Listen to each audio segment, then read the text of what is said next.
माता की आवाज इतनी आनी चाहिए कि आवाज आज गोरखपुर क्षेत्र में 8 संसदीय क्षेत्रों में नामांकन हो रहा है, वहां तक आपकी आवाज पहुंचे।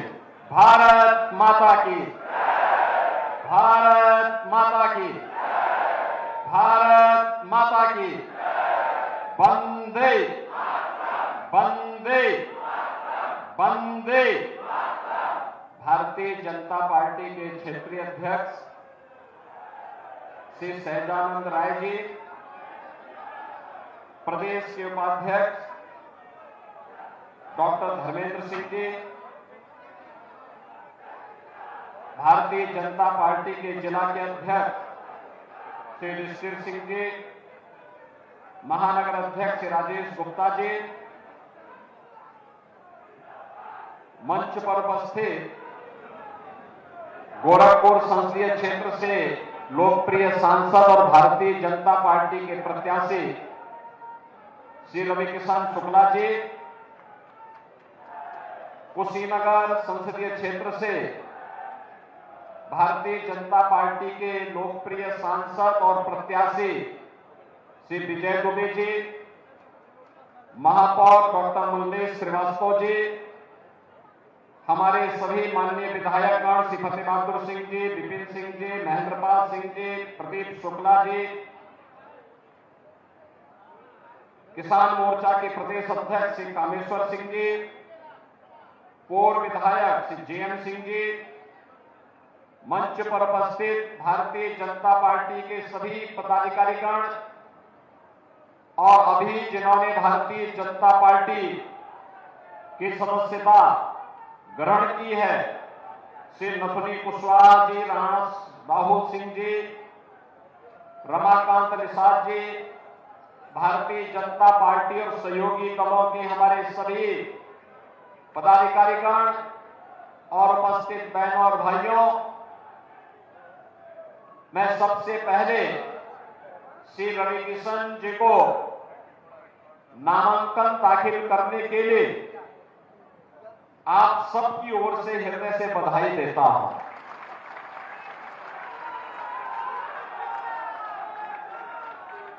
उनके जो प्रस्तावक हैं, उन सभी प्रस्तावकों का भी हृदय से मैं स्वागत करता हूं। इसमें हमारे महापौर हैं, पिपराइच के विधायक श्री महेंद्रपाल सिंह जी हैं, श्री रमाकांत निषाद जी हैं, श्री ब्रजेश यादव जी हैं। इन सभी के सहभागिता के साथ ही आप सबके आशीर्वाद से वह चुनाव लड़ रहे हैं और आज के इस अवसर पर कुशीनगर के एक वरिष्ठ नेता, जिन्होंने पहले समाजवादी पार्टी में, बहुजन समाजवादी पार्टी में लंबे समय तक कार्य किया, श्री नथुनी कुशवाहा जी, वह भारतीय जनता पार्टी की अपने समर्थकों के साथ भारतीय जनता पार्टी के सदस्यता ग्रहण किए हैं। और राणा राहुल सिंह एक युवा नेता है, कांग्रेस पार्टी छोड़ करके वह आज भारतीय जनता पार्टी की सदस्यता ग्रहण कर रहे हैं। इन सबका भी मैं अपने समर्थकों के साथ, वे आज भारतीय जनता पार्टी की सदस्यता ग्रहण किए हैं और इस 2024 के मिशन में उनका सहयोग भारतीय जनता पार्टी के प्रत्याशियों को प्राप्त होगा। इस दृष्टि से भारतीय जनता पार्टी के इस बृहद परिवार में मैं इन सबका भी हृदय से स्वागत करता हूं, अभिनंदन करता हूं। बहनों और भाइयों, लोकसभा चुनाव के 3 चरण संपन्न हो चुके हैं। चौथा चरण 13 मई को होगा और 7वें चरण में गोरखपुर संसदीय क्षेत्र में भी, और गोरखपुर क्षेत्र में 8 लोकसभा क्षेत्रों में मतदान होना है। पूरे देश के अंदर पहले से तय है 3 चरणों का चुनाव का मतलब आधा चुनाव संपन्न हो चुका है। 285 लोकसभा सीटों पर चुनाव संपन्न हो चुके हैं।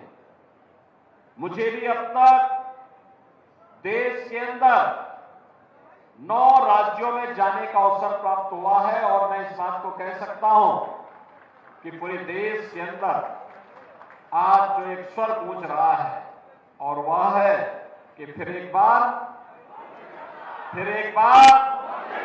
थोड़ा जोर से बोलो, पीछे तक की आवाज आनी चाहिए। फिर एक बार गोरखपुर की आवाज में बोलो, फिर एक बार। तो मोदी सरकार क्यों लोग लेके आना चाहते हैं?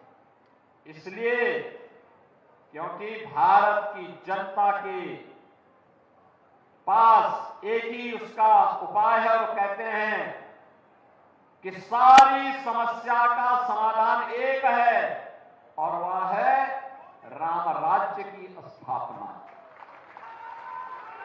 जो राम को लाए हैं हम उनको लाएंगे, और जो राम को लाए हैं, राम को लाने का मतलब राम राज्य की परिकल्पना को साकार जिन्होंने किया है।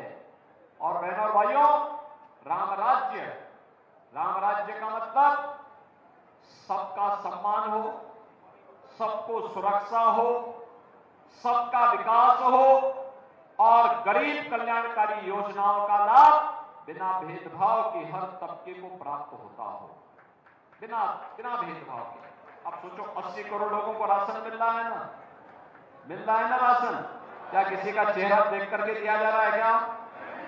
कांग्रेस, सपा, बसपा के समय में चेहरा देख करके सुविधा मिलती थी। 60 करोड़ लोगों को फ्री में 5 लाख रुपए प्रतिवर्ष आयुष्मान भारत की सुविधा मिल रही। क्या किसी का चेहरा देख करके? नहीं, हर व्यक्ति जो भारत का नागरिक है, गरीब है, पात्र है, उन सबको इस सुविधा प्राप्त है। 50 करोड़ लोगों के जनधन अकाउंट खुल गए। अगर हमें लखनऊ से किसी गरीब को पैसा भेजना हो, दिल्ली से कोई पैसा मोदी जी को भेजना हो, तो बीच का मध्यस्थ समाप्त, ये पैसा सीधे लाभार्थी के खाते में जाता है। 12 करोड़ किसानों को किसान सम्मान निधि का लाभ मिल रहा है। पहले किसान आत्महत्या करता था, आज किसान सम्मान निधि है। 12 करोड़ घरों में एक टॉयलेट बन गए, एक शौचालय का निर्माण हो गया। 10 करोड़ घरों में उज्ज्वला योजना का कनेक्शन आ गया। 4 करोड़ लोगों के मकान बन गए। पहले मकान ये कह करके मिलते थे, किसी जिले में 2 मकान आते थे, और आज अकेले 1 लाख से ज्यादा मकान अकेले गोरखपुर में आए हैं। अब 1-2 मकान में और 1 लाख में कोई अंतर ही नहीं है क्या? और विकास किस कदर, एम्स, फर्टिलाइजर, रामगढ़ ताल, 4 लेन और 6 लेन की सड़कें, आयुष विश्वविद्यालय, यानी एक लंबी श्रृंखला है। आप गिनते गिनते थक जाएंगे, विकास के कार्यों की कोई गिनती नहीं है, लंबी श्रृंखला है। पिपराइच में चीनी मिल भी है, तो सैनिक स्कूल भी है, तो नलावा से विद्यालय भी है, सड़क भी है, पुल भी है, बिजली भी है। और पहले बिजली नहीं मिलती थी, पहले हम बिजली के लिए लड़ाई लड़ते थे, आंदोलन करते थे। आज 24 घंटे बिजली मिल रही है ना बहनों भाइयों? पहले अशुद्ध जल के कारण इंसेफ्लाइटिस होती थी, आज इंसेफ्लाइटिस को पूरी तरह समाधान कर दिया गया, समाप्त, बीमारी समाप्त, यानी माफिया भी समाप्त, मच्छर भी समाप्त। और अब तो ये चुनाव पूरी तरह तीसरे चरण आते आते वहां तक पहुंच चुका है, जब विपक्ष ने अपनी हार मान ली है। कांग्रेस, सपा, बसपा सबने अपनी हार एक प्रकार की स्वीकार कर ली है, और अब वे भगवान राम के ऊपर ही टिप्पणी करने लग गए। कोई कहता राम मंदिर बेकार बना, कोई कहता कि भारत को राम मंदिर से क्या लाभ हुआ। कांग्रेस के वक्तव्य है, समाजवादी पार्टी का वक्तव्य है कि राम मंदिर बेकार बना।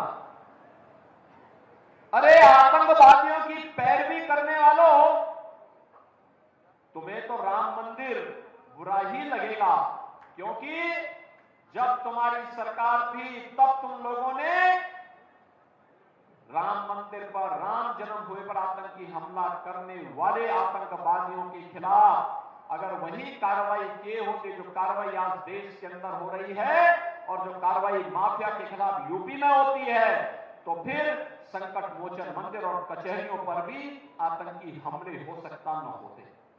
आतंकवाद के सामने लचर और घुटना टेकने की रणनीति, उसका दुष्परिणाम हजारों लोगों को अपनी जान देकर के करनी पड़ी। बहनों और भाइयों, आज ये नया भारत है।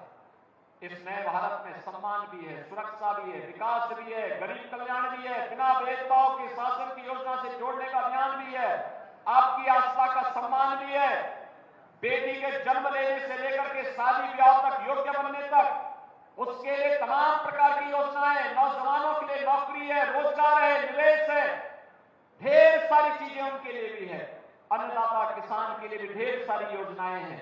आज विकास के लिए लोगों को जाना नहीं पड़ता, हर घर नल की योजना भी उनके आ रही है और बिजली भी हर घर तक पहुंच गई है।